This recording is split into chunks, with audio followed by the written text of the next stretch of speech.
Alright, what is going on, my dudes? We're back here today for Alliance War Season 19, Episode 11, or War number 11. It's like Episode 9 or 10 because those maintenances and the cancellations. But this is technically supposed to be War number 11, so let's just call it Episode 11, alright?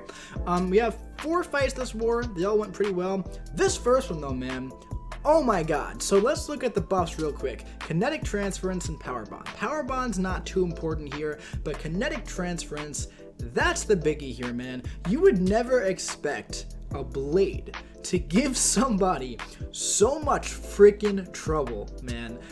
It wasn't even like necessarily a hard fight ever.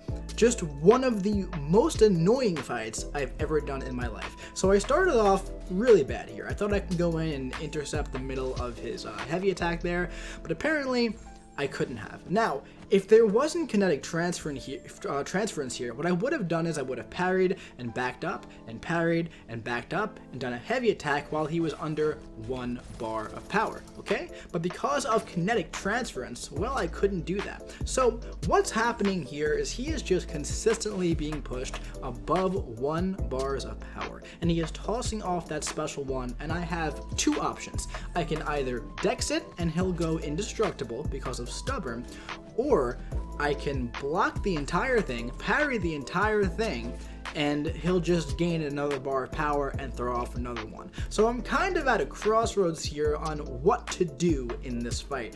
I did get parried for a second ago, which I actually thought was funny. I didn't even mind because I got the bleed on me for a second. But look at that. He tossed off his special 2. I said I'll block the whole thing and get rid of the stubborn. And then he got to another special 2.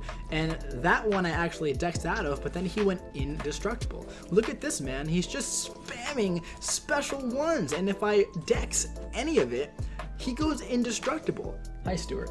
I'm taking so much block damage from this guy. I'm down to 30% health, and I only took like 3 hits towards the beginning of the fight.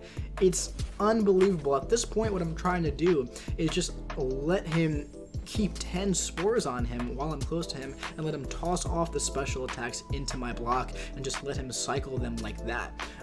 If I had a stronger start in the beginning, I think it definitely would have been okay, but I pushed him to a special 2 and there weren't enough spores and it was just a bad start from the beginning. But let's move on. Not the biggest deal in the world. Up next we have a Heimdall and there is Matador.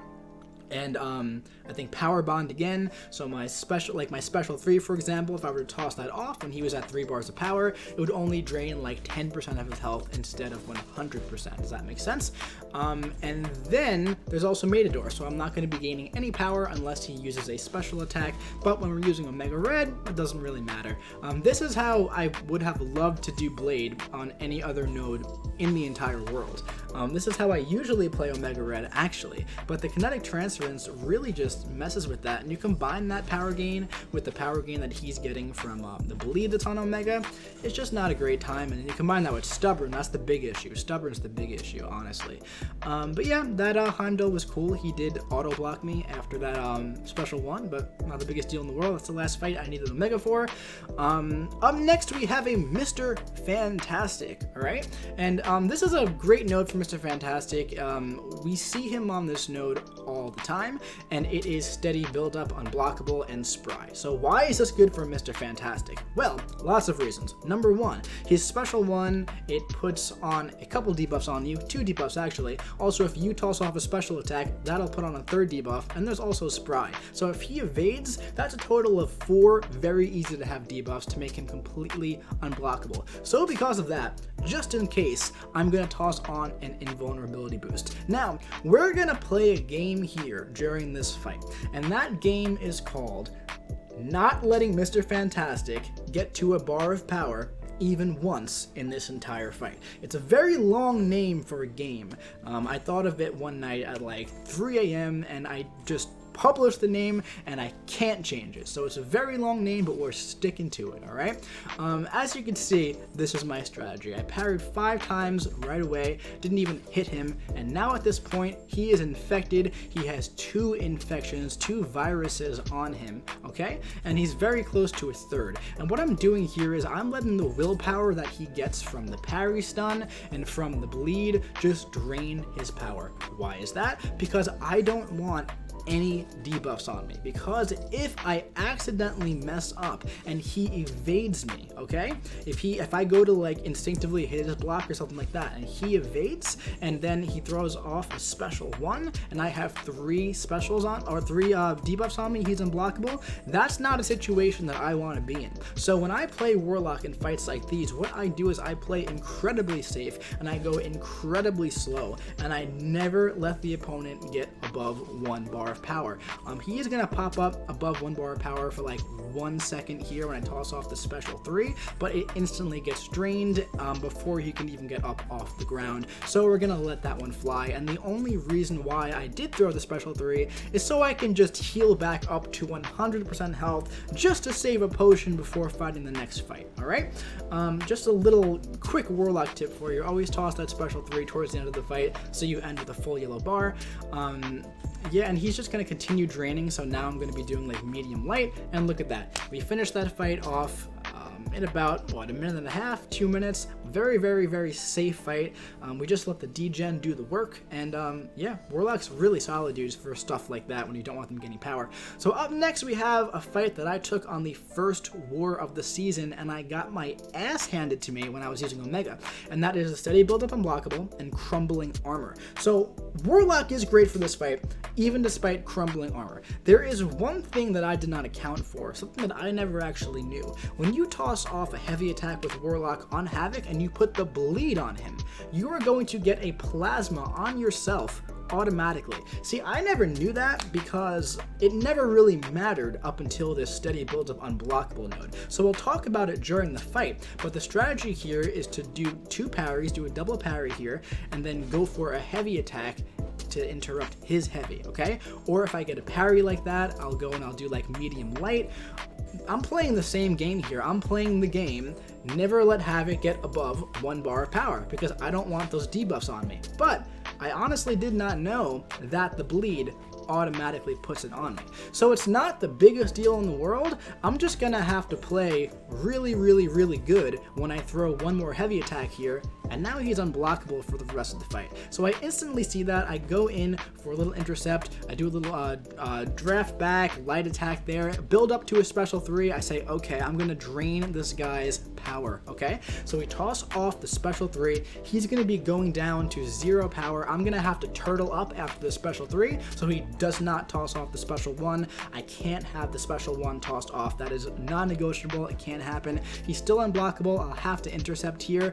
He did clip me right here. He did a little light intercept. He threw off a full 5-hit combo. Thank God I had the indestructible boost. I don't think I would have died without it, but it's still nice to have it. At this point, I want to push him up to a special 2. That's the goal here, or I'll intercept him if I see an opening, but I want him in the corner here.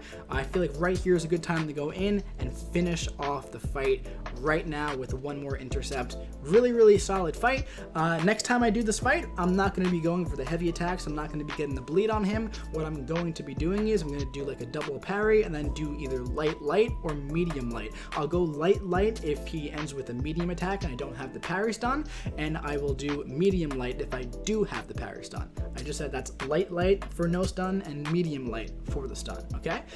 Maybe towards the end of the fight, I'll toss 1 or 2 heavy attacks just to help speed along the process. But what's so great about Warlock there is that he's going to be draining Havoc's power every single time he parries one of his medium attacks. So Warlock is still the best option for that fight.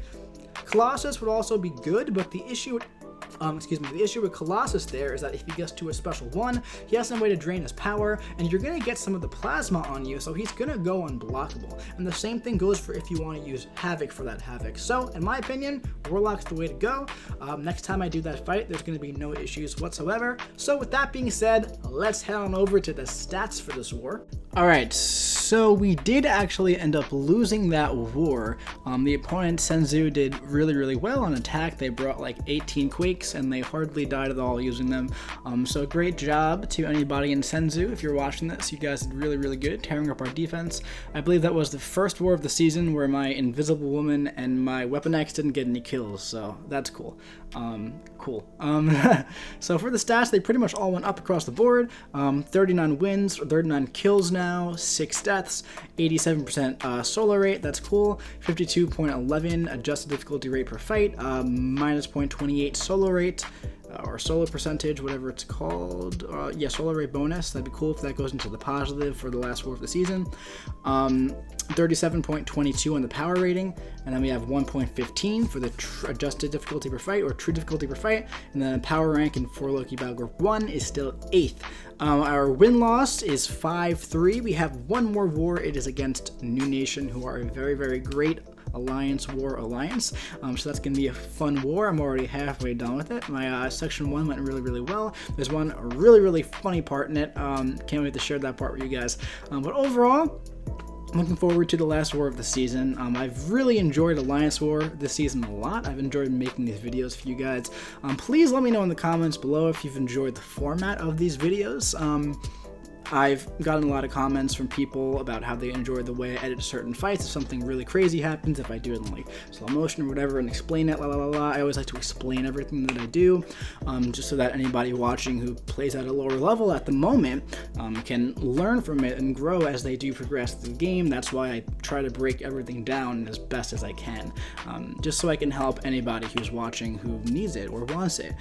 But yeah, dudes, hopefully we end the season at 6-3. Possibly we end the season at 5-4. Either way, I think we're gonna be in Masters. Right now we're Masters number 9, so if we lose, we'll probably drop down to like Masters 15, 16, something like that. There's a bit of wiggle room in there. As long as we have like a decent performance in this war. But if we win, we'll probably jump up to like Masters number 5, which would be annoying because that's so close to number 3, and who knows what would have happened if we didn't lose those 3 wars, you know? But who knows, we could have lost all 3 of those wars. Who knows? Who actually knows? But that's going to be it for this video, my dudes. If you did enjoy it, please do me a favor and drop a like. Comment what you thought about that ridiculous blade fight in the comment section below.